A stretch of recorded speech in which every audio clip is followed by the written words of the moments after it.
요한복음 1절에서 14장 1절에서 31절의 말씀을 근심하지 말고 나를 믿어라 하는 제목으로 함께 살펴보겠습니다.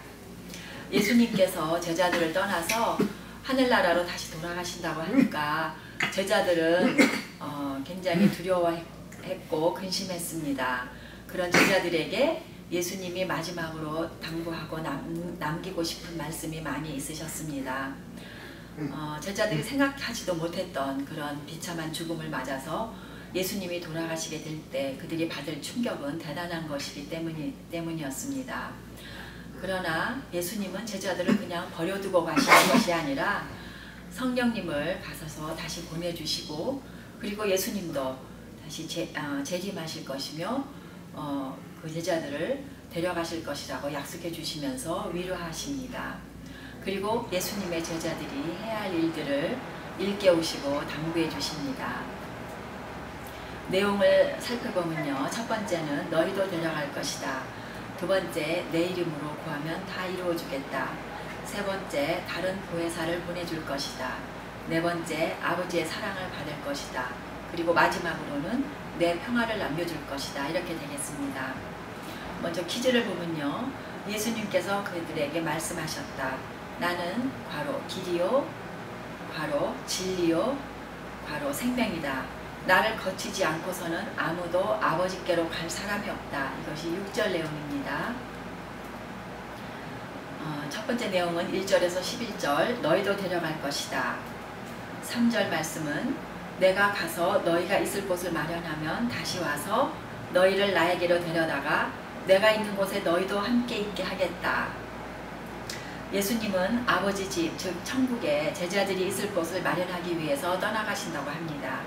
그리고 다시 오셔서 제자들도 데려다가 함께 있게 할 것이니 근심하지 말아라 하시고, 길이요 진리요 생명이신 예수님만이 아버지께로 갈 수 있는 통로임을 믿어야 한다고 하셨는데, 이것은 궁극적으로 재림에 관한 약속이었습니다. 이 모든 약속은 스스로 하시는 말씀이 아니라 예수님 안에서 일하시는 아버지께서 시키는 대로 하는 것이니 믿어야 한다고 말씀하셨습니다.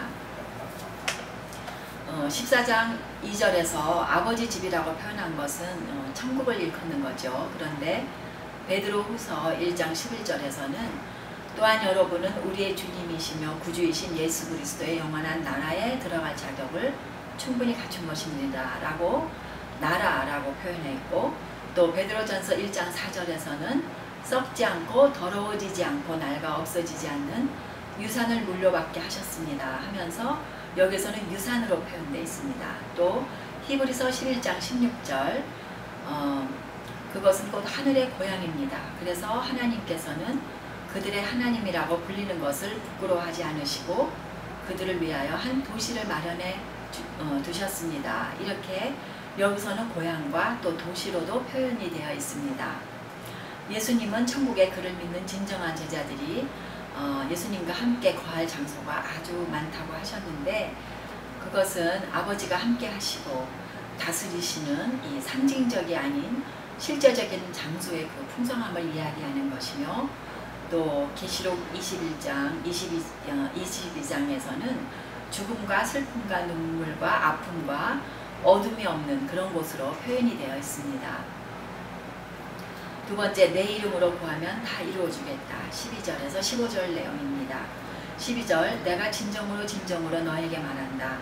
나를 믿는 사람은 내가 하는 일을 그도 할 것이요 그보다 더 큰 일도 할 것이다. 그것은 내가 아버지께로 가기 때문이다. 예수님이 진정으로 이렇게 표현하신 그런 말은 중요한 내용을 강조하실 때마다 쓰시는 거죠. 그런데 요한복음에는 아주 여러 곳에서 이렇게 표현하신 것이 있습니다.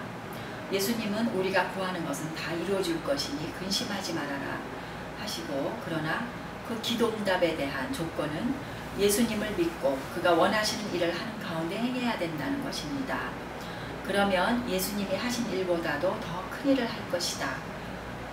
실제로 사도행전에 보면 제자들이 기적을 행하고 또 병자들이 일어서고 죽은 자도 일어서고 또 수많은 사람들이 주께로 돌아오게 그런 한 일들이 여기저기 기록이 되어 있죠. 예수님께서 내 이름으로 구하는 것을 다 이루어주겠다고 하셨는데 마태복음 28장 18절에서부터 20절에는 조금 더 구체적으로 표현이 되어 있습니다. 예수께서 다가와서 그들에게 말씀하셨다. 나는 하늘과 땅의 모든 권세를 받았다. 그러므로 너희는 가서 모든 민족을 제자로 삼아서 아버지와 아들과 성령의 이름으로 침례를 주고 내가 너희에게 명령한 모든 것을 그들에게 가르쳐 지키게 하여라. 보아라, 내가 세상 끝날까지 너희와 항상 함께 있을 것이다. 그러니까 예수님께서 우리에게 주신 사명을 감당할 때 하늘과 땅의 모든 권세를 가지고 세상 끝날까지 함께 하신다는 약속입니다. 세 번째, 16절에서 18절 내용, 다른 보혜사를 보내줄 것이다. 17절 읽어보겠습니다. 그는 진리의 영이시다. 세상은 그를 보지도 못하고 알지도 못하므로 그를 맞아들일 수가 없다. 그러나 너희는 그를 안다. 그것은 내가 너희와 함께 그것은 그가 너희와 함께 계시고 또 너희 안에 계실 것이기 때문입니다. 예수님은 제자들을 떠나가시는 대신에 성령님을 보내주도록 아버지께 구하시겠다고 하셨습니다. 16절에서는 성령님을 다른 보혜사, 17절에서는 진리의 영이라고 그렇게 불렀죠. 세상은 성령님을 보지도 알지도 맞아들이지도 못할 것이다.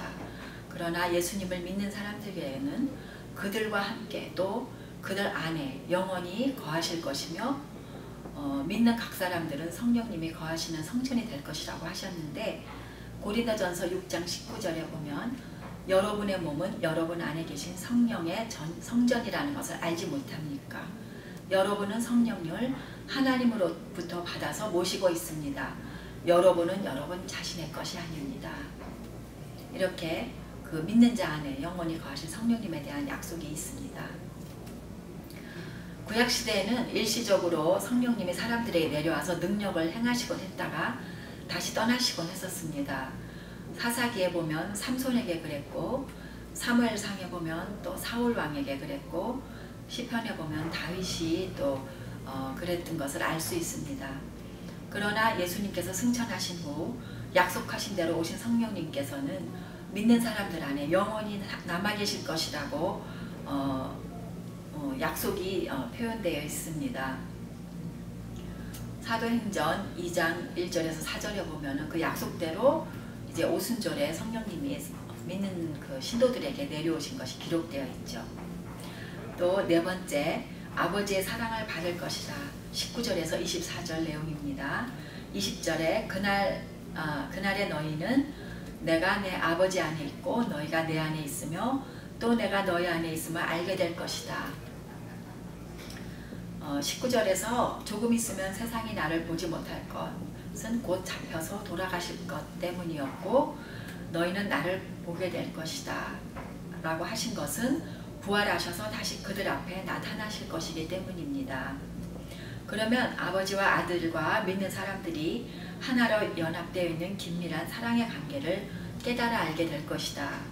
또 예수님을 사랑하면 계명을 지키게 되며 아버지의 사랑을 받게 될 것이다. 그리고 예수님도 그들을 사랑하여 자신을 드러낼 것이다. 또한 내 아버지와 나는 그 사람에게로 가서 그 사람과 함께 살 것이다 라고 약속을 해주셨습니다. 마지막 내 평화를 남겨줄 것이다. 25절에서 31절 내용입니다. 27절에는 나는 평화를 너에게 남겨준다. 나는 내 평화를 너에게 준다. 내가 너에게 주는 평화는 세상이 주는 것과 같지 않다. 너희는 마음에 근심하지 말고 두려워하지도 말아라. 제자들이 예수님이 떠나가실 것에 대해서 두려워하고 있었지만 예수님의 이름으로 오실 성령님은 그들과 함께 거하며 도와주시고 예수님을 생각나게 해주시고 또 예수님의 말씀을 깨닫게 해주실 것입니다. 그러므로 근심하거나 두려워하지 말고 평화를 누리라고 하십니다. 어떤 외적인 조건이 충족되어야지 오는 세상의 평화와는 달리 하나님이 주시는 평화는 하나님을 알아가는 관계에 근거한 것이며 하나님의 선물입니다. 예수님은 더 크신 아버지께로 가셔서 그들을 위해 계속 중보하실 것이기 때문에 우리는 기뻐해야 될 이유가 있습니다.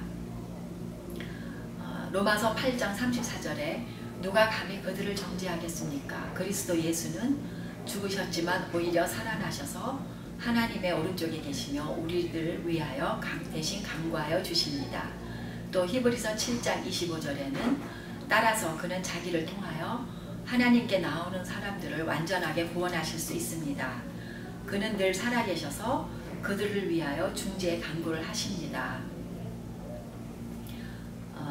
그리고 예수님이 재림하실 것이라는 확신은 우리에게 평화를 누릴 수 있게 해줍니다.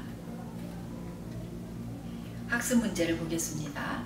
아버지가 예수님이 아버지 안에 계심을 어떻게 믿을 수 있나? 10절에서 11절 내용에 보면 답이 있습니다.